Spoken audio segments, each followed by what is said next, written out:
अभी से कुछ देर पहले पवन सिंह के नए गाने का पोस्टर सामने आया है। बहुत ज़्यादा लोग इंतजार कर रहे थे कि कौन सा गाना होने वाला है जो कि पवन सिंह के बर्थडे पर रिलीज़ किया जाएगा। अभी स्क्रीन के ऊपर पोस्टर दिखाई दे रहा होगा आ रहा है उठ लाली। लेकिन इसमें भी एक इंटरेस्टिंग बात ये है कि इसमें गाने को कमिंग सून पे रखा गया है। मतलब फिर से ऐसा कुछ फिक्स टाइम नहीं है जिससे पता चल सके कि कितने बजे गाने को रिलीज़ किया जाएगा। तो वीडियो में बने रहिए, देखते हैं कितने बजे गाने को रिलीज़ किया जाएगा। तो चैनल को जरूर सब्सक्राइब कर लेना ताकि ये सही वीडियो सबसे पहले मिले। तो देखो, इस गाने के पोस्टर आने से पहले गाने को लेकर एक छोटा सा विवाद हो गया कल्पना पाटवारी और शिल्पी राज में। उसके बाद पवन सिंह के 80% फैन नाराज हो गए पवन सिंह के खुद के ऊपर कि भाई क्या कर रहे हो यार, शिल्पी राज की आवाज़ कोई सुनना नहीं चाहता है। अब शिल्पी राज को हर एक गाने में ले रहे हैं। कल्पना पाटवारी जो कि इतना बेहतर गाती है, आप उसको गाना गवा के साइड करवा दिए।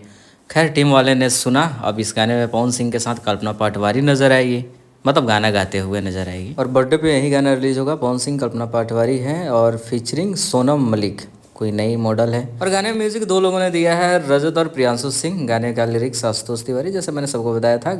और सारेगामा हम भोजपुरी से गाने को रिलीज़ किया जाएगा। गाने का पोस्टर सबसे इंटरेस्टिंग बात यह है, एक बार फिर से कमिंग सून पे रख दिया है, जैसे पवन सिंह के हर एक गाने में रखा जाए। पिछले ईयर भी ऐसा ही हुआ था। तो देखो, कमिंग सून पे है तो कल तो कंफर्म रिलीज़ किया जाएगा। अब मे भी सुबह में रिलीज़ कर दिया जाए, जैसे कुछ आएगा वीडियो।